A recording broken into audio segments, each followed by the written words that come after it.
America. Right now on News Channel 67, keeping an eye on the weather, how the city of Augusta is preparing for a possible winter storm. And measles cases still on the rise in South Carolina. We have the latest on the outbreak as your News at 7 starts now. Live from Television Park, this is WGBF News Channel 6 at 7.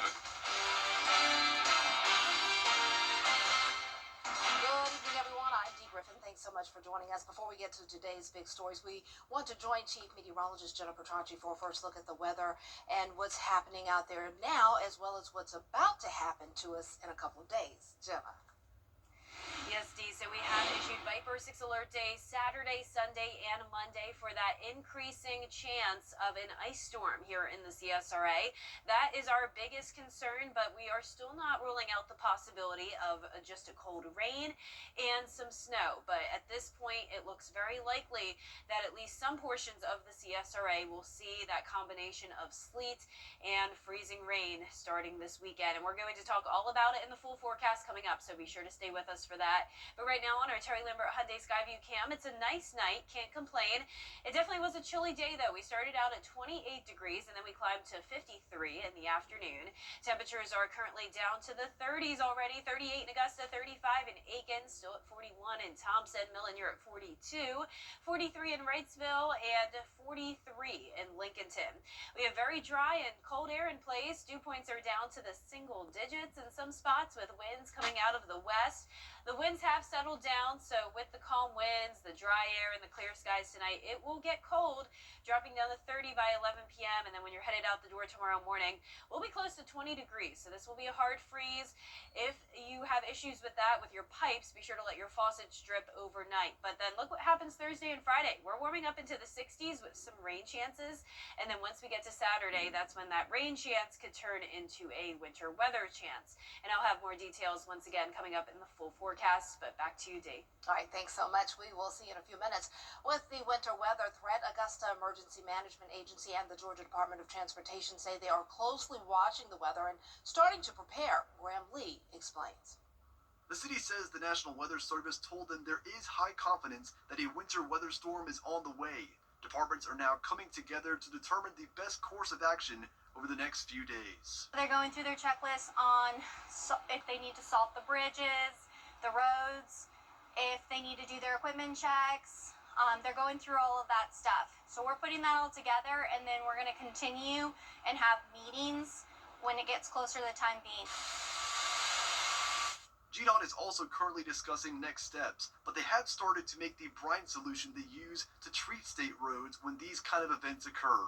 Too early to determine how we're going to treat the roads, where, when, what we would use, but we'll be continuing to monitor, and we should have some more answers in the coming days. In the meantime, GDOT is encouraging drivers to be cautious on the roads and to get essential items now before the weather comes. Now is a great time to get prepared. It's not a bad idea to have an emergency kit in your car. Get survival gear like non-perishable food, water, blankets, change of clothes, just things that can keep you warm. Augusta's EMA director is also telling homeowners to go ahead and take steps to protect their homes and pipes. Right now, at your home, something you can do today, if you have a cold draft or anything that you kind of been telling yourself I need to take care of, put some towels down there, put a pillow down there, whatever you can do to stop that draft. After that, you're going to want to make sure you do your pipes on the cold nights right before you go to bed. Let your pipe go. Kitchen pipe, bathroom pipe, doesn't have to be more than a couple of them. Turn it on. Drip, drip, drip is the cadence in which it should flow. Any more, you're going to run too much water. The winter weather can sometimes lead to power outages. EMA officials encourage homeowners to go ahead and charge your devices and get battery packs to make sure you have power in case that happens. Well, Aiken shelters are nearly full, and a potential winter storm this weekend could put more people at risk. Aiken Salvation Army shelter staff say the shelter is almost at capacity. Family rooms are full, and there are a few beds left in the men's and women's dorms. When temperatures drop below freezing, the shelter can stay open longer. People can come in earlier than the usual 5 p.m. intake. A shelter clearance is required for overnight stays and can be picked up at the Department of Public Safety. They can go any time of the day. It just needs to be the same day that you come in. That shelter clearance needs to have that date on it. So once you get a clearance and you come in and do an intake, you're done. You don't need to go out and get a clearance every day. That's the only one you need to get in. And daytime warming shelters open tomorrow for anyone in need. You can stop by anytime. No clearance is needed. A Richmond County man is wanted for questioning in a suspicious death. Police are looking for Michael Harrelson. Investigators say he took 41-year-old Selena Johnson to Doctors Hospital ER last night, dropped her off, and left. Deputies say Johnson was deceased. They say Harrelson has warrants from a separate case. If you know where he is, you can remain anonymous, but you need to call the sheriff's office or submit a tip through the My Sheriff app. The measles outbreak is rapidly spreading across the region. South Carolina's Department of Public Health is reporting dozens of new cases in the upstate. Scarlett Lizjack has the latest. The South Carolina Department of Public Health reported 88 new cases of measles in the state since Friday, bringing the total number of cases related to the upstate outbreak to 646. And the virus is not slowing down. On Tuesday, Buncombe County Health and Human Services confirmed a child contracted the virus, making it the 6th in the county and at least the 9th in North Carolina. Local health experts say the virus has the ability to spread rapidly. The virus is very contagious because it is spread through droplet and airborne modalities. So when somebody coughs or sneezes, they expel little water droplets out of their mouth or nose, even if they try to cover, and it can stay in the air for up to 2 hours. South Carolina state health officials say 538 people are in quarantine and 33 are in isolation. Doctors say symptoms to watch for typically begin 7 to 12 days after exposure. Typically, it doesn't start with rash. So fever first, and then accompanied by what we call the 3 C's. So cough, coryza, which is a fancy word for runny nose, and conjunctivitis, which is pink eye. Officials say the measles outbreak began in late 2025 and has rapidly grown. Local healthcare providers say there are things you can do to help minimize the risk. The incidences of measles in the nation and in South Carolina are 97% unvaccinated population. So the fact that the vaccine is that efficacious in providing us protection, and even if it doesn't provide us full protection, it minimizes the symptoms. Healthcare experts say if you believe you contracted measles, to call your doctor right away. And to stay home, because realistically, there's no good treatment for measles other than what we call supportive care, which is rest, hydration, fever management. The data center debate is now in Augusta. People who live in Haines Station say they were stunned to learn of plans for a data center on Gordon Highway just west of their neighborhood. City planners telling commissioners the 200-acre site was approved for a data center in 2022, but residents are asking the city, why are they just learning about it now? They did not say that there was going to be a hearing, was supposed to be listed in the date and time, because we would have been here. Even though many of us are, like you said, in the military or reservists or educators, we would have tried to make ourselves available to be a part of that conversation. Mayor Johnson calling the location a potential site for a data center, and commissioners plan to hold public meetings with residents about the project within the next 30 to 60 days. Georgia gubernatorial candidate Jeff Duncan is discussing just rain on Friday, but then that rain could turn into ice, snow, and sleet this weekend, with Viper 6 alert days even lasting into Monday. And that cold air is sticking around really until we get to February. I'll have your full Viper 6 forecast when we return. What's the number one reason to shop? Now, your most accurate forecast with WJBF Live Viper 6. Welcome back. It was a beautiful Tuesday, and as we start out with our Terry Limbert Hyundai Skyview cam outside the station, we are nice and clear tonight and certainly cold. We're already down to 38 degrees, winds are calming down, and dew points are very low in the teens. So we have this cold and dry air mass in place with temperatures falling into the 30s north of I-20, still low 40s down towards the south of Augusta. High pressure is going to be moving out, though, as this low pressure system system moves in. We're watching this cold front, and ahead of that, we'll see an increase in cloud cover tomorrow, along with a warm up and some chances of rain beginning on Thursday. But in the meantime, we are expecting a hard freeze tomorrow morning, 24 at 7 a.m., but we could get as cold as around 20 degrees. So please prepare for that. You may need to drip your faucets tonight. Once we get into the afternoon, it will be a few degrees warmer than it was today, getting into the middle 50s. You'll notice we'll go from sunshine to cloud cover by Wednesday night. So here's Wednesday afternoon, still sunny and dry, but then you can see the cloud cover moves in with that rain on the way. So this is all just rain. You don't have to worry about any potential changeover to winter weather for Thursday or Friday. Temperatures will be above freezing in the mornings, and we'll actually get into the 60s in the afternoon. So a few showers around Thursday night, then a slightly higher chance of rain Friday morning and into the afternoon. And then all eyes are on this low pressure that's going to develop over near Baja California and then slide across the Gulf Coast. And this is going to bring in a stream of moisture combined with some very cold air in place across the southeast. So we're going to have this strong high pressure, and that is going to bring in the cold air, and then the low pressure brings in the moisture, and this makes for the perfect storm, you could say. It's a winter storm from Friday through Monday, starting in Texas, and then getting towards us starting as early as Saturday morning, lasting through Monday morning. So let's walk you through the futurecast, but this is a changing forecast. So I want you to keep this in mind. It's very much so going to be based off the temperatures. So if we stay above freezing on Saturday morning, we're in pretty good shape and could just have a cold rain. But if at any point those temperatures dip down to the mid 30s or especially down into the 20s, which does look likely Saturday night, then we're talking a changeover into ice, which could be sleet and freezing rain, both of those very possible. And then this will continue overnight into Sunday morning. There could be some breaks at times, but more moisture is expected to move in on Sunday, and this could even continue into Monday morning. So notice 6 p.m. on Sunday could be below freezing, at least for some of us. There's also going to be a sharp cutoff where some of this is just a cold rain, and I still wouldn't rule out the possibility of even some snow, especially in our northern counties. But you can tell based off the pink color here that this is definitely mostly going to be an ice event, and then by Monday evening, it's still getting really cold, so we'll have a lot of problems with any of this melting anytime soon, as there won't be a significant warm-up. 50 to 70% chance of at least minor impacts, so we do want you to start to prepare now. Stock up on emergency supplies.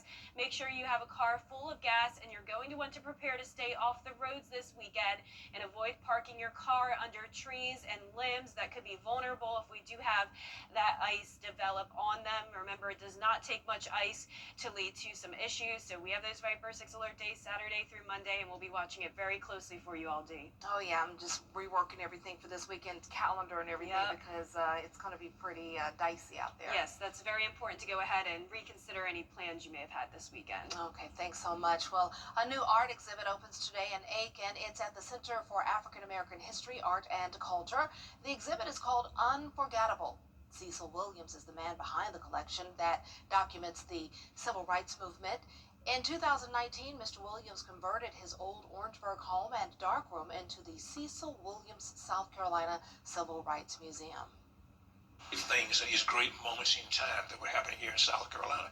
A lot of times, South Carolina has been left out of the history that is told about the civil rights movement. We are the storytellers. I think it's important because as a part of our cultural development to bring about, again, a place where people can go and see what sacrifices were made for the, again, the privileges and the things that they can enjoy today. A reception celebrating the exhibit is tonight from 5:30 p.m. until 7 p.m. The doors open at 5. The exhibit is free and open to the public and runs through February 20th. Well, coming up, how some teenagers are using AI as companions. We'll have the details after this break. It's out with the old and in with the new. There's no... CastleBros.com. Get the latest video in one click at WJBF.com.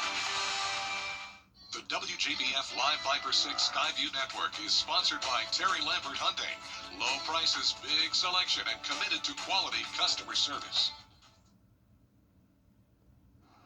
We're living in a digital age, as you know, and artificial intelligence is becoming part of everyday life for many teens, from entertainment to homework.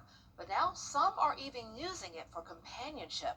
Nawal Jalil explains. It starts out as curiosity or convenience for some teens and turns into something deeper, a place to vent, connect, and feel heard.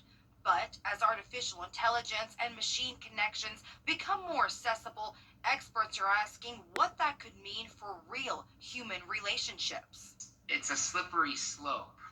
So while AI and AI companionship chatbots can be a good bridge, we have to make sure that we are focused as humans on this real human intimate connection. Jeff Birmingham studies the intersections of technology, relationships, and mental health. He says while AI companions can reduce loneliness in the short term, research suggests they may not meet deeper human needs like physical presence and genuine connection. AI doesn't have a body. We do, and there's so much wisdom in it. In real life experiences and relationships. When was the last time that I spoke to another human being? Birmingham says parents play a critical role in understanding how some teens socialize now that socialization blends digital and real-world interactions. We can't outsource our thinking to the machine, to AI.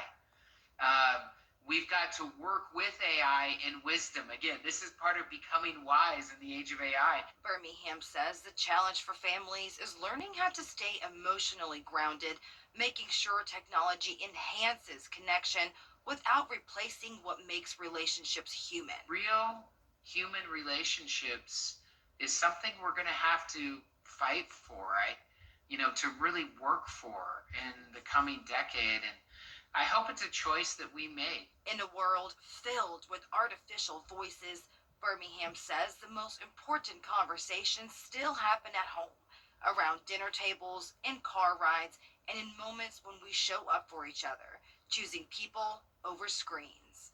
In Huntsville, Nawal Jalil. When my father was facing the cost of a full roof replacement, it just didn't make sense for him at his age. He turned to Roof Savers, and they gave him a solution that was affordable, trustworthy, and long-lasting. Renew at 17 helped restore flexibility to his shingles, protected them, locked in the granules, and extended the life of his roof by 17 years with one treatment. That peace of mind meant everything to him and to me. For many homeowners, especially those on a fixed income, the thought of a new roof can be intimidating and in many cases completely unnecessary. That's why Roof Savers created a smarter alternative. Their patent-pending Renew at 17 technology is designed to extend the life of your existing roof by 17 years with just one application, helping protect checking, savings, and retirement accounts. Here's how Roof Savers does it with a simple, proven 3-step process. Step 1 is a roof tune-up, replacing missing shingles, repairing pop nails, and checking any pipe boots for leaks. Second, a professional soft wash, where we gently wash your roof to remove unsightly black streaks, algae, moss, and organic buildup, instantly improving curb appeal. Step 3 is the Renew It application.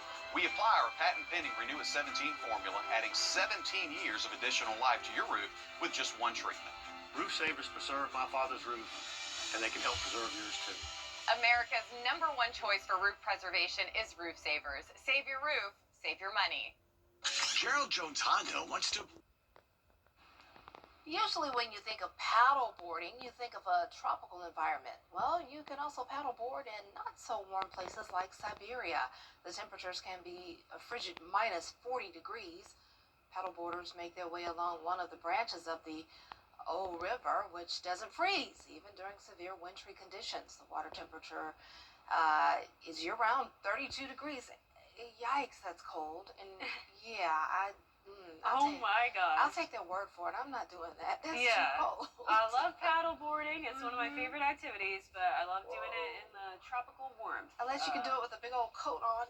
Yeah, no interest in going to Siberia for me. It's going to feel like Siberia here in the CSRA as temperatures are dropping down to 17 after we get through the winter storm. So it's not just the winter storm we have to worry about this weekend. It's the extreme cold that's coming our way after it, Dee. And I'm just looking at Monday really quickly. That cloud there's a little lighter. Is that snow? Not snow. It's like light water, a rain. Yeah, still I'm a telling you, chance. that's still a chance. Yeah, still a chance of ice on Monday, snow, and rain. Okay. Thanks a lot for joining us. Have a good night.